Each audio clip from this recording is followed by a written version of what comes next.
And then that's where a lot of you guys will have those experiences like the persecution where it's like, he's this, he's that, she's this, she's that. All that is to not only to try to get you to be misrepresented to others, but also to be misrepresented to yourself. Like, it is to try to stop the power of what God it has always been willing to do from being seen, and to get you out of alignment so that you won't be in the right posture and position mentally, spiritually, all these things, to like to try to keep you from remembering who God is, who he said he is, who he has always shown himself to be.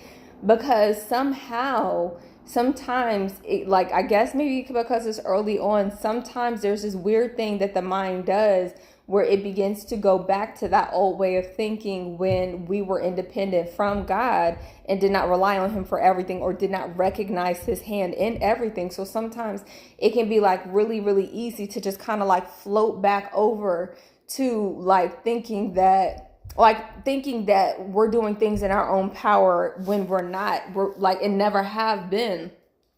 Like, it's one of those. And so like, that's the wrong mindset, because it's never in our own power. Like, that's a mistake. And it's an intentional, like, it's the infliction of mistakes to try to get people to self-sabotage using persecution, especially. Like, there's so many different levels and layers to that, but it's definitely one to try to create disalignment and to keep us from being in one accord. But we are going to be in accord. We are in accord. We're going to stay in alignment, because that's where God wants us to be, and that's where we choose to be. And because we made that choice that that's what we want to do, there's nothing that can be done, because we didn't change our mind. You know what I mean? Where it's just like,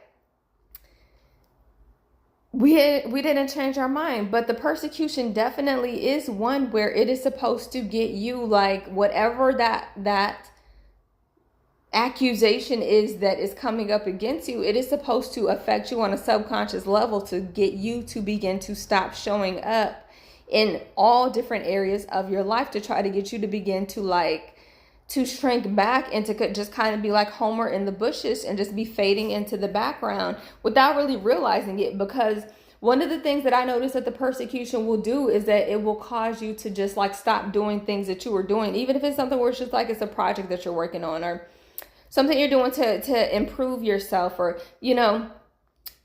maintaining a connection with God that has nothing to do with save me from the warfare, do this for me, do that for me. But it's just like, I just want to sit in your presence and soak. But where it's just like, it just has to do with maintaining that relationship. The persecution